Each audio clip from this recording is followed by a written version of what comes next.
Kids in Multiverse EP5. The kids tumble head over heels out of the portal. Instead of a magical land, they fall into a raging storm at sea. Yikes. Clinging onto pieces of floating wood and debris, they drift for what feels like hours. Suddenly, a pod of friendly dolphins Hold on tight, little ones, says one of the dolphins. As they pass out, the dolphins swim them over to a patch of land. Beware. The sea dragon warns one of the dolphins before diving away. What does that mean? Where are they now? And how do they get home?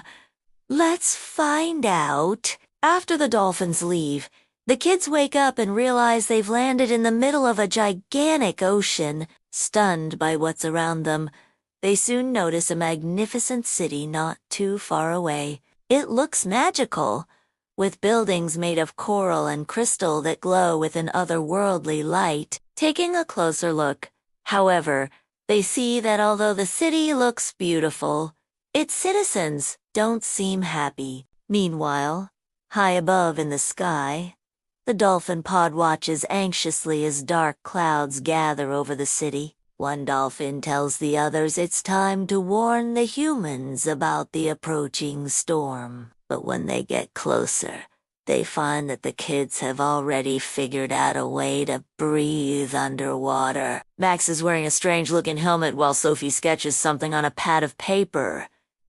It's almost done, she says. I just need to figure out the airflow, and then we can stay underwater forever. Suddenly, a massive wave crashes toward them. Oh, says Max. Looks like the storm's here.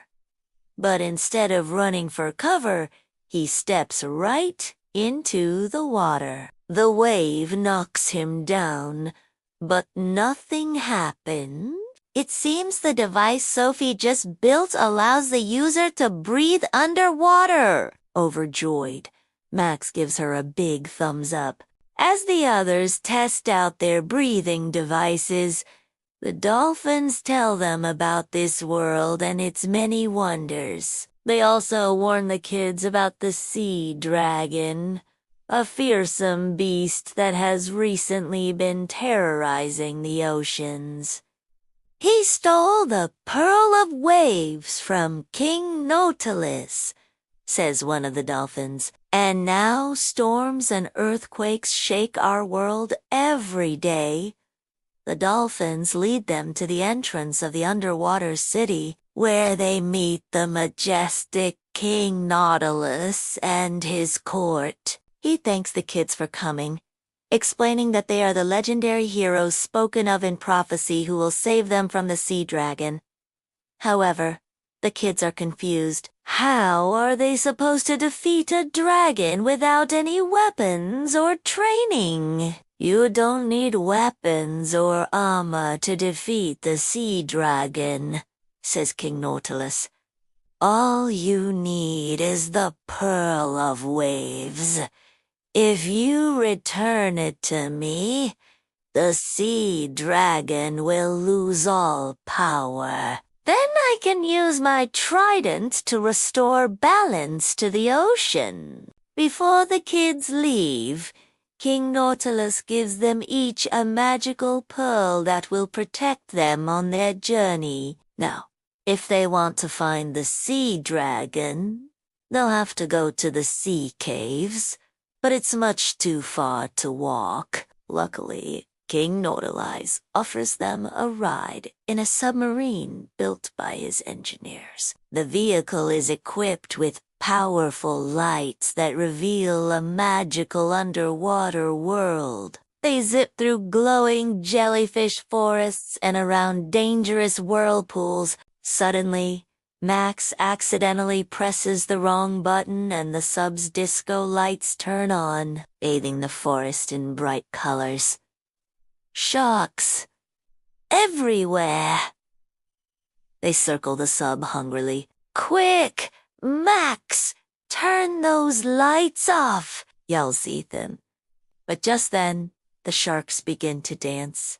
Turns out they love disco music. As the sub shakes with their funky beats, the kids giggle uncontrollably. Soon enough.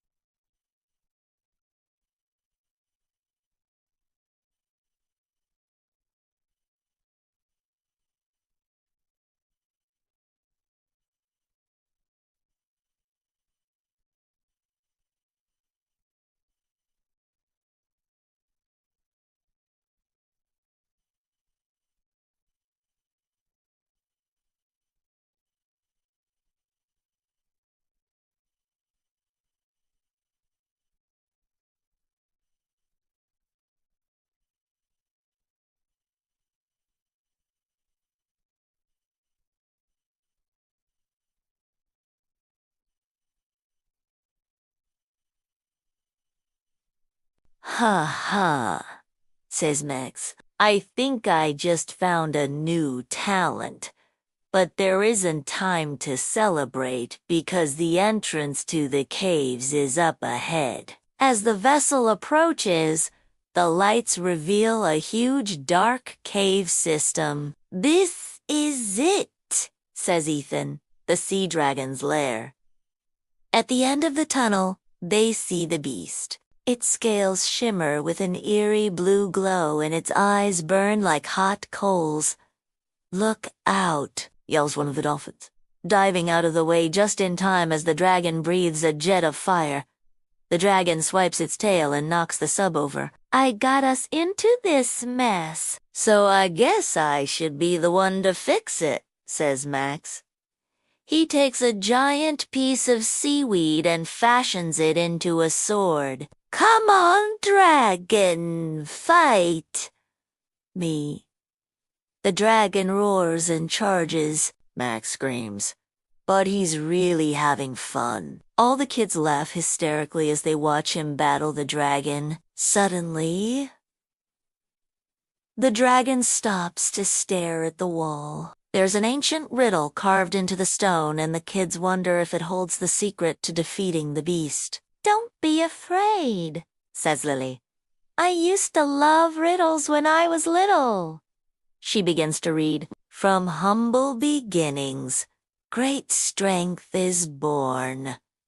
What is it? The kids pondered the riddle while the dragon impatiently swipes its tail back and forth. Finally, Lily thinks she knows the answer. Is it the pearl of waves? She asks.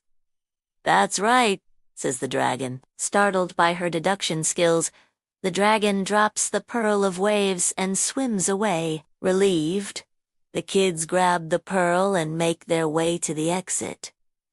But then the cave begins to rumble and shake. The dragon returns, blocking their way out. So you found the pearl of waves, it says angrily, but you're not going anywhere. The dragon lunges, but Ethan shields himself with his new invention, an underwater shield that shoots bubbles. The shield bounces the dragon's fire right back at him. What?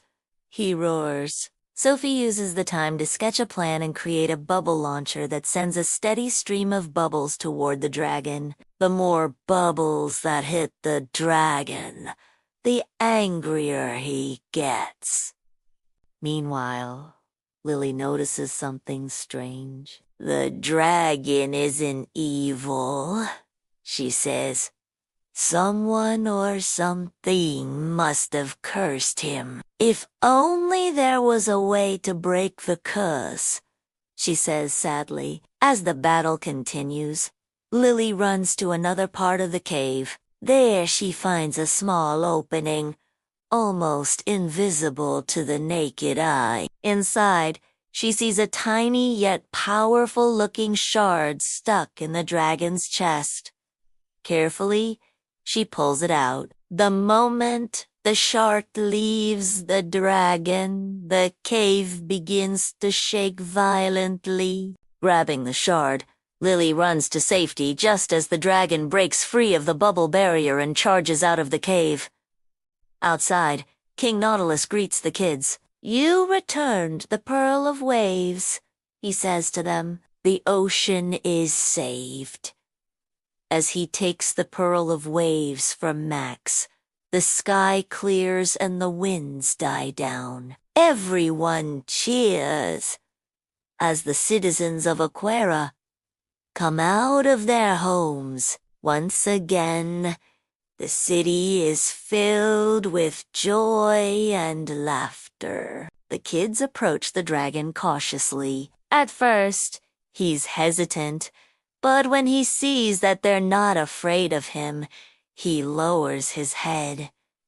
Slowly, they reach out and stroke his snout. As they do, he transforms into a magnificent white horse with flowing silver hair. "Whoa," says Max.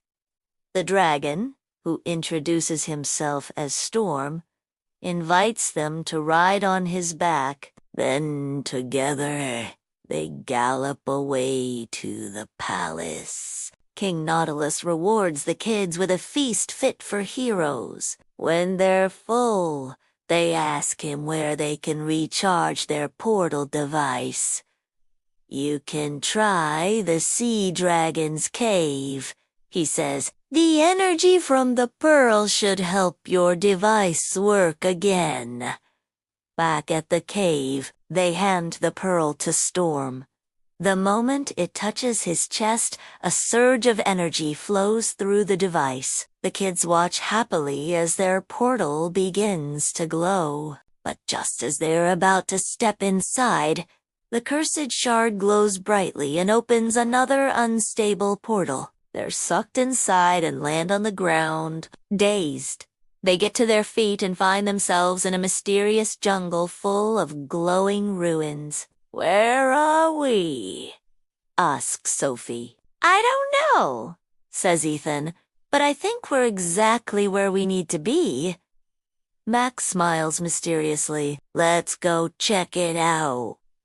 The ruins turn out to be a temple, and inside the temple is a massive tree with 7 glowing orbs. This has been Kids in Multiverse EP5. Please subscribe and click the bell icon for new episodes. Thanks for watching. See. Ciao.